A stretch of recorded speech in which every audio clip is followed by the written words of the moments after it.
بچوں، آج کی ہماری کہانی کا نام ہے کھنڈرات کی روحیں۔ نعمان ایک سوداگر کا بیٹا تھا۔ وہ 18 برس کا ہو چکا تھا۔ وہ زیادہ تعلیم حاصل نہیں کر سکا تھا کیونکہ اس کی ماں جب وہ 3 برس کا تھا تو انتقال کر گئی تھی۔ نعمان کے باپ کو مال لے کر دور دراز ملکوں میں جانا ہوتا تھا۔ وہ نعمان کو ملازموں کے حوالے کر کے نہیں جانا چاہتا تھا، اس لیے وہ اسے ہمیشہ اپنے ساتھ رکھتا تھا۔ وہ خود پڑھا لکھا تھا، اس لیے سفر کے دوران وہ خود ہی نعمان کو پڑھایا کرتا۔ نعمان کو شوق تھا کہ وہ پڑھ لکھ کر بڑا عالم بنے، اس لیے ایک دن اس نے اپنے دل کی بات اپنے بابا سے کہہ دی۔ چونکہ نعمان بڑا ہو چکا تھا، اس لیے باپ نے اسے اجازت دے دی اور وہ بصرے کے ایک مدرسے میں تعلیم حاصل کرنے لگا۔ پہلے وقتوں میں تعلیم کے ساتھ نوجوانوں کو فوجی تربیت بھی دی جاتی تھی، تاکہ اگر کبھی کسی محاذ پر جانے کی نوبت آئے تو وہ دشمنوں سے دو دو ہاتھ کرنے کے قابل ہو جائیں۔ گھوڑ سواری میں تو نعمان پہلے ہی طاق تھا۔ مدرسے میں وہ تلوار کا دھنی اور اچھا تیر انداز بھی بن گیا۔ مدرسے کے لڑکے مختلف ٹولیوں میں بٹ جاتے اور مدرسے کے باہر ان چیزوں کی مشق کرتے۔ نعمان کی ٹولی میں نعمان سمیت 6 لڑکے تھے۔ یہ سب کے سب بڑے ہونہار اور بہادر تھے۔ جہاں پڑھائی میں یہ دوسرے لڑکوں سے آگے تھے، وہاں فن سپاہ گری میں بھی ان لڑکوں کا جواب نہیں تھا۔ نعمان کے ساتھیوں میں اسماعیل، احمد، یوسف، شکیل اور زبیر شامل تھے۔ ایک دن یہ لوگ گھوڑوں پر سوار مشرق کی طرف چل دیے۔ راستے میں انہیں اپنے ایک استاد فخر الدین نظر آئے۔ ان سب نے گھوڑوں کی لگامیں کھینچ لیں اور گھوڑوں سے نیچے اتر آئے۔ اس زمانے کے شاگرد اپنے استادوں کا بڑا احترام کیا کرتے تھے۔ استاد فخر الدین انہیں دیکھ کر مسکرائے اور ان کے سلام کا جواب دیا اور بولے، دیکھو بھئی، تم لوگ جس طرف جا رہے ہو میری رائے مانو تو اس طرف نہ جاؤ۔ اگر جانا ہی چاہتے ہو تو وہاں کچھ کھنڈرات ہیں، ان میں داخل نہ ہونا۔ ان نوجوانوں نے اپنے استاد سے وعدہ کیا کہ وہ ان کھنڈرات میں داخل نہیں ہوں گے جن کے بارے میں منع کیا جا رہا ہے، اور جب فخر الدین مسکراتے ہوئے اپنی راہ چل پڑے تو یہ لوگ بھی گھوڑوں پر سوار ہو کر آگے بڑھے۔ گو دھوپ تیز تھی مگر ہوا بھی چل رہی تھی، اس لیے دھوپ کا ان پر کوئی اثر نہ ہوا اور یہ لوگ ایک ایسے مقام پر جا پہنچے جہاں ان کے خیال کے مطابق تیر اندازی کی مشق کے لیے بہتر جگہ تھی، مگر اس جگہ کے قریب ہی وہ کھنڈرات بھی تھے جن کے اندر جانے سے ان کے استاد نے منع کیا تھا۔ یہ جگہ ان لوگوں کو اس لیے اچھی لگی کہ کھلی جگہ تھی اور آسمان پر بہت سے پرندے ادھر سے ادھر اڑتے پھر رہے تھے۔ ان لوگوں نے سوچا یہاں نشانہ بازی بھی ہو جائے گی اور پرندوں کا شکار بھی ہو جائے گا۔ ان لوگوں نے گھوڑوں کو کھلا چرنے کے لیے چھوڑ دیا۔ گھوڑے سدھے ہوئے تھے اور ان کے بھاگ جانے کا خطرہ بھی نہیں تھا، اور پھر ان لوگوں نے تیر کمان سنبھالے اور اڑتے ہوئے پرندوں کا نشانہ لینے لگے۔ 5 دوستوں نے جن پرندوں پر نشانہ لے کر تیر چھوڑے تھے وہ پرندے گھائل ہو کر تیروں سمیت نیچے آن گرے، مگر یوسف نے ایک ایسے پرندے کو نشانہ بنانا چاہا جو خاصی بلندی پر تھا۔ پرندہ تو نشانے کی زد میں نہیں آیا مگر اس کا تیر ان کھنڈرات میں جا گرا کیونکہ تیر اس نے پوری قوت سے چھوڑا تھا، اور پھر بغیر سوچے ہوئے وہ اپنے تیر کے پیچھے اس طرف دوڑ پڑا۔ یہ دیکھتے ہوئے اس کے ساتھیوں نے اسے پکارا، یوسف اس طرف نہ جاؤ، مگر یوسف کو اپنے تیر کی فکر تھی۔ اسے یہ بھی یاد نہ رہا کہ اس کے استاد نے ان لوگوں کو کھنڈروں میں داخل ہونے سے منع کیا تھا۔ اس کے دوست پریشان حال اسے جاتے ہوئے دیکھ رہے تھے اور پھر وہ ان کی نظروں سے اوجھل ہو گیا کیونکہ وہ اس کھنڈر میں داخل ہو چکا تھا۔ یوسف نے کھنڈر کے در و دیوار پر نظر ڈالی اور فرش پر نظریں جمائے تیر کو تلاش کرنے لگا۔ اچانک اسے ایک کہکہے کی آواز سنائی دی۔ اس نے نظر اٹھا کر جو اس طرف دیکھا تو وہ خوفزدہ ہو گیا۔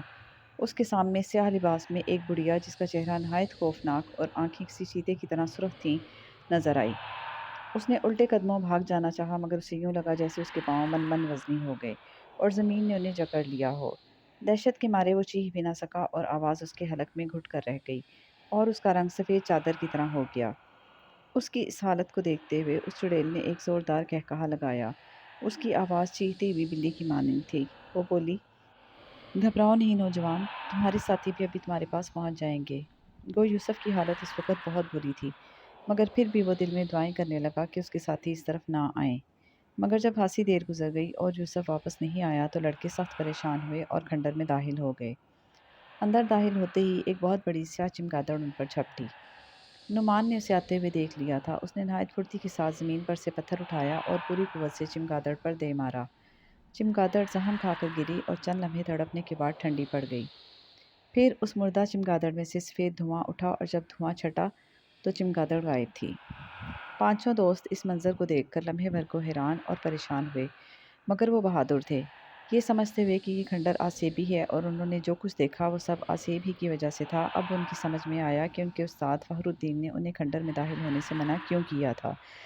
اسماعیل بولا، نعمان، ہمیں یوسف کی فکر کرنی چاہیے۔ وہ اکیلا ہے اور ہمیں ایک دوسرے کی ڈھارس ہے۔ اگر اس کے ساتھ ایسا کوئی واقعہ پیش آ گیا تو وہ کیا کرے گا؟ ہاں، تم ٹھیک کہتے ہو۔ یہ کہتے ہوئے پانچوں دوست آگے بڑھے اور یوسف کو آوازیں دینے لگے، مگر یوسف تو سحر زدہ تھا، وہ کیا جواب دیتا؟ ہاں، ان لوگوں کی آواز سننے سے اس کے اوسان بحال ہونے لگے تھے۔ پھر اس کے ساتھ ہی اس کے منہ سے چیخ نکلی، کیونکہ وہ چڑیل خنجر سے اس پر وار کرنے والی تھی۔ چیخ کی آواز سن کر پانچوں دوست اس آواز کی سمت دوڑے۔ چمگادڑ والے حادثے کے بعد انہوں نے تیر کمان سنبھال لیے تھے، اور پھر جیسے ہی وہ اس مقام پر پہنچے جہاں چڑیل یوسف پر وار کرنا چاہ رہی تھی کہ ان سب نے اس چڑیل پر تیروں کی بارش کر دی۔ خنجر اس چڑیل کے ہاتھ سے گر گیا، مگر اس کا کچھ نہ بگڑا اور وہ ان لوگوں کی نظروں سے غائب ہو گئی۔ جاتے جاتے وہ یوسف کو بھی ساتھ لے گئی۔ پانچوں دوستوں نے کھنڈر کا کونا کونا دیکھ ڈالا، مگر یوسف اور چڑیل کا کہیں پتہ نہیں تھا۔ آخر تھک ہار کر پانچوں دوست اس کھنڈر سے باہر نکلے، کیونکہ شام پڑ چکی تھی۔ یہ لوگ بہت پریشان تھے کہ یوسف کے بارے میں وہ مدرسے میں کیا بتائیں گے۔ میرا خیال ہے ہمیں استاد محترم فخر الدین صاحب کے پاس چلنا چاہیے۔ ہمیں استاد محترم کے پاس جا کر سب کچھ بتا دینا چاہیے، نعمان نے کہا، اور پھر یہ لوگ اپنے اپنے گھوڑوں پر سوار ہوئے اور انہوں نے گھوڑوں کو ایڑ لگا دی۔ گھوڑے ہوا سے باتیں کرنے لگے۔ انہوں نے یوسف کا گھوڑا وہیں چھوڑ دیا تھا کہ اگر یوسف واپس آ جائے تو اسے مدرسے تک پہنچنے میں دشواری نہ ہو۔ فخر الدین مغرب کی نماز سے فارغ ہو کر مسجد سے باہر نکل رہے تھے کہ ان کی نظر ان لڑکوں پر پڑی۔ جب انہوں نے دیکھا کہ ان لڑکوں میں یوسف نہیں ہے تو ان کے ماتھے پر بل پڑ گئے اور وہ سمجھ گئے کہ یوسف کو ضرور کوئی حادثہ پیش آیا ہے۔ لڑکے جب ان کے قریب آ کر گھوڑوں پر سے اترے تو وہ بولے، پہلے مسجد میں جا کر نماز سے فارغ ہو لو، میں اپنے کمرے میں تمہارا انتظار کر رہا ہوں۔ ان لوگوں نے گھوڑوں کو مسجد کے باہر ہی ایک جگہ باندھا اور نماز پڑھنے کے لیے مسجد میں داخل ہو گئے۔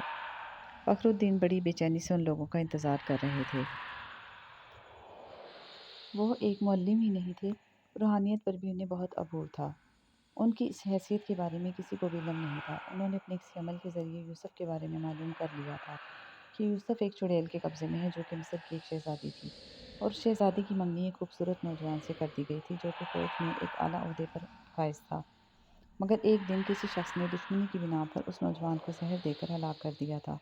یہ جان کر شہزادی نے بھی خودکشی کر لی تھی، جس کی وجہ سے وہ چڑیل بن گئی اور سینکڑوں برس سے ان کھنڈرات میں بھٹکتی پھر رہی تھی۔ یوسف کی شکل چونکہ اس نوجوان سے ملتی جلتی تھی، اس لیے وہ اسے اپنے ساتھ مصر کے اس زمین دوز محل میں لے گئی، جو صدیاں گزرنے کے باوجود اب بھی پہلے جیسی شان و شوکت رکھتا تھا۔ اپنے اس محل میں پہنچ کر اس نے ایک خوبصورت شہزادی کا روپ دھار لیا تھا۔ وہ یوسف سے شادی کر کے اسے بھی اپنے جیسا بنا دینا چاہتی تھی۔ فخر الدین جانتے تھے کہ جس وقت یوسف نے اس چڑیل سے شادی کی تو اس کی روح بھی ناپاک ہو جائے گی اور وہ بدروح بن جائے گا۔ انہیں اپنے علم سے اس بات کا بھی پتہ چل گیا تھا کہ یوسف کو اس چڑیل کے قبضے میں سے صرف نعمان ہی چھڑا کر لا سکتا ہے۔ اور پھر جب پانچوں دوست اپنے استاد کے پاس پہنچے تو فخر الدین نے کہا، میں جانتا ہوں تم لوگ کس بات پر پشیمان ہو، مگر اس میں تم لوگوں کا قصور بھی نہیں۔ ہونی ہو کر رہتی ہے، تم لوگ جانتے ہی ہو، یوسف کو ایک چڑیل لے کر غائب ہو گئی ہے۔ یوسف بہت بڑے خطرے میں ہے اور اسے تم میں سے صرف نعمان ہی بچا کر لا سکتا ہے۔ یہ کہتے ہوئے وہ خاموش ہو گئے۔ پانچوں دوست سخت حیران تھے کہ استاد فخر الدین کو ان باتوں کا کیسے پتہ چلا۔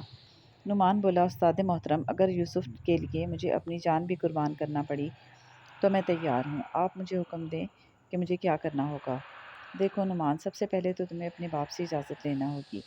آج کل وہ آئے ہوئے ہیں، عصر کے وقت وہ تم سے ملنے آئے تھے، ان کا کہنا تھا کہ تم جا کر ان سے مل لو، کیونکہ وہ کچھ مال لے کر ایران کی طرف جانے والے ہیں۔ اگر وہ اجازت دے دیں تو پھر تم مصر چلے جانا، وہاں ابو الہول کا بت ہے، وہیں تمہیں ابو الہول کی 3 بہنیں ملیں گی، وہی تمہیں بتا سکیں گی کہ تم یوسف کو کس طرح پا سکتے ہو۔ فخر الدین کہتے چلے گئے، تو کیا یوسف کو چڑیل مصر لے گئی ہے؟ اسماعیل نے پوچھا۔ ہاں، وہ چڑیل مصر کے ایک فرعون کی بیٹی ہے، جس کی منگنی ایک فوجی نوجوان سے ہو گئی تھی۔ ابو الہول اس نوجوان سے حسد کرتا تھا، اس لیے اس نے ایک دن موقع پا کر اسے زہر دے دیا۔ شہزادی اس صدمے کو برداشت نہ کر سکی اور اس نے خودکشی کر لی۔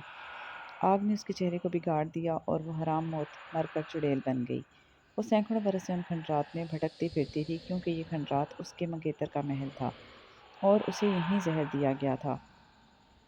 یوسف کی شکل چونکہ اس نوجوان سے ملتی ہے، اس لیے وہ اس سے شادی کر کے اسے بھی اپنے جیسا بنانا چاہتی ہے، تاکہ اس کی روح ناپاک ہو کر اس جیسی بن جائے، فخر الدین نے بتایا۔ اچھا استاد محترم، ہمیں اجازت دیجیے، میں آج ہی والد صاحب سے مل کر ان سے اجازت حاصل کر لوں گا اور کل صبح اس مہم پر روانہ ہو جاؤں گا۔ آپ کی دعائیں شامل حال رہیں تو یوسف کو ساتھ لے کر ضرور لوٹوں گا، نعمان نے کہا۔ کیا ہم لوگ اس کے ساتھ نہیں جا سکتے؟ اس کے دوستوں نے استاد سے پوچھا۔ نہیں، اگر تم لوگ گئے تو تم لوگ زندہ واپس نہیں آؤ گے، ورنہ میں تم لوگوں کو بھی اس کے ساتھ جانے کو کہتا، فخر الدین نے کہا، اور پھر یہ لوگ اٹھے اور مصافحہ کرتے ہوئے وہاں سے نکلے۔ فخر الدین نے خدا حافظ کہتے ہوئے انہیں رخصت کیا۔ جب یہ لوگ باہر آئے تو اپنے استاد کے بارے میں تبصرہ کرنے لگے۔ شکیل بولا، دوستو، استاد فخر الدین کا اصل روپ تو آج ہمارے سامنے آیا ہے۔ ہم لوگ تو صرف انہیں ایک اچھے استاد سے زیادہ نہیں جانتے تھے۔ ہمیں اگر پتہ چلتا کہ یہ اللہ والے ہیں تو ہم ان کی بہت خدمت کرتے۔ میں تو اس بات سے پریشان ہوں کہ کبھی مجھ سے کوئی گستاخی تو نہیں ہوئی، زبیر نے کہا۔ یار، نعمان بہت خوش قسمت ہے، استاد محترم اس پر بہت مہربان لگتے ہیں، احمد نے کہا۔ دوستو، دعا کرو جس مہم پر میں جا رہا ہوں اس میں کامیاب لوٹوں۔ اگر ایسا ہوا تو میں ہمیشہ استاد محترم کی خدمت میں رہنے کی کوشش کروں گا۔ سب دوستوں نے اس کے لیے دعا کی اور وہ ان کو چھوڑ کر اپنے باپ سے ملنے چل پڑا۔ گھوڑا دوڑاتے ہوئے اس کے دل میں طرح طرح کے خیال آ رہے تھے۔ وہ سوچ رہا تھا اگر والد صاحب نے اجازت نہ دی تو پھر کیا ہوگا، مگر ایسا نہیں ہوا۔ گھر پہنچتے ہی اس کا سامنا باپ سے ہو گیا۔ دونوں باپ بیٹا بغل گیر ہوئے۔ اس کے باپ نے اسے بہت دعائیں دیں، اس کی خیر خیریت پوچھی۔ ابا، حضور میں خوب دل لگا کر پڑھ رہا ہوں، مگر آج ایک بہت ہی عجیب واقعہ پیش آیا ہے، اور پھر اس نے اپنے باپ کو تمام داستان کہہ سنائی۔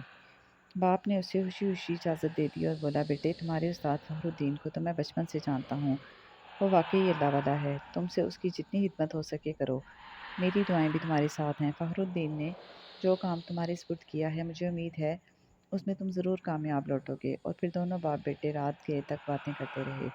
صبح دونوں نے قریب ہی کی ایک مسجد میں نماز پڑھی۔ ناشتے سے فارغ ہو کر نعمان نے باپ سے اجازت لی اور اپنی مہم پر چل پڑا۔ کھانے پینے کا کچھ سامان بھی ساتھ تھا۔ وہ پہلی بار اکیلا ایک طویل سفر پر نکلا تھا۔ سینکڑوں میل کا فاصلہ طے کرنا آسان نہیں تھا۔ جنگلوں، صحراؤں اور ندی دریاؤں کو عبور کرنا، بھوک پیاس برداشت کرنا، راستے میں درندوں سے مقابلہ کرتے ہوئے منزل کی طرف رواں دواں رہنا، جان جوکھوں کا کام تھا۔ نعمان مصیبتیں جھیلتا ہوا آگے بڑھتا رہا۔ مصر میں داخل ہونے کے بعد اس کا گھوڑا اتنا نڈھال ہو چکا تھا کہ اس نے صحرا میں دم توڑ دیا۔ نعمان بھی کئی دنوں کا بھوکا پیاسا تھا۔ اس سے بھی تپتی ہوئی ریت پر چلنا دشوار ہو رہا تھا، مگر وہ ہمت نہ ہارا اور آگے بڑھتا رہا۔ اور پھر اسے دور کھجور کے کچھ پیڑ دکھائی دیے، جس سے اس کی ہمت بڑھی اور وہ گرتا پڑتا اس طرف چل دیا۔ ریت کے اس سمندر میں یہی زمین کا ایک تھوڑا سا ٹکڑا تھا جو کچھ سرسبز تھا۔ جب وہ وہاں پہنچا تو ایک درخت کے نیچے اسے ایک سپیرا بیٹھا دکھائی دیا۔ سپیرے نے بھی اسے دیکھ لیا تھا اور سمجھ گیا تھا کہ کوئی مسافر ہے، بھوک پیاس سے تنگ ہو کر اس طرف چلا آیا ہے۔ جب نعمان اس کے قریب پہنچا تو اس نے نعمان کے آگے تازہ کھجوریں رکھیں اور مٹی کے ایک برتن میں اسے پانی پینے کو دیا۔ نوجوان، خوش قسمت ہو، کیونکہ میں آج بہت خوش ہوں۔ اس خوشی میں تمہاری یہ آؤبگت کر رہا ہوں، ورنہ پانی کا ایک قطرہ تمہیں نہ دیتا۔ یہ زمین سرسبز ضرور ہے، جس کی وجہ سے یہ چند درخت پھلوں سے لدے نظر آ رہے ہیں، مگر یہاں کنواں کوئی نہیں جس سے پانی نکالا جا سکے۔ یہاں سے قافلے گزرتے ضرور ہوں گے، مگر کسی نے بھی یہاں کوئی کنواں نہیں کھودا، سپیرا کہتا چلا گیا۔ تو یہاں قریب کوئی آبادی نہیں؟ نعمان نے ایک کھجور منہ میں ڈالتے ہوئے پوچھا۔ مجھے تو نظر نہیں آئی، میں تو اس صحرا میں سانپ پکڑنے آیا تھا، اور قدرت خدا کی دیکھو، مجھے یہاں جو سانپ ملا وہ ناگوں کا راجا ہے۔ میں نے بڑے منتر پڑھے اور بین بجاتے ہوئے اسے بڑی مشکل سے پکڑا۔ اب میری شادی ہمارے قبیلے کے سردار کی بیٹی سے ہو جائے گی، اور سردار کے مرنے کے بعد میں سردار بن جاؤں گا، سپیرے نے بتایا۔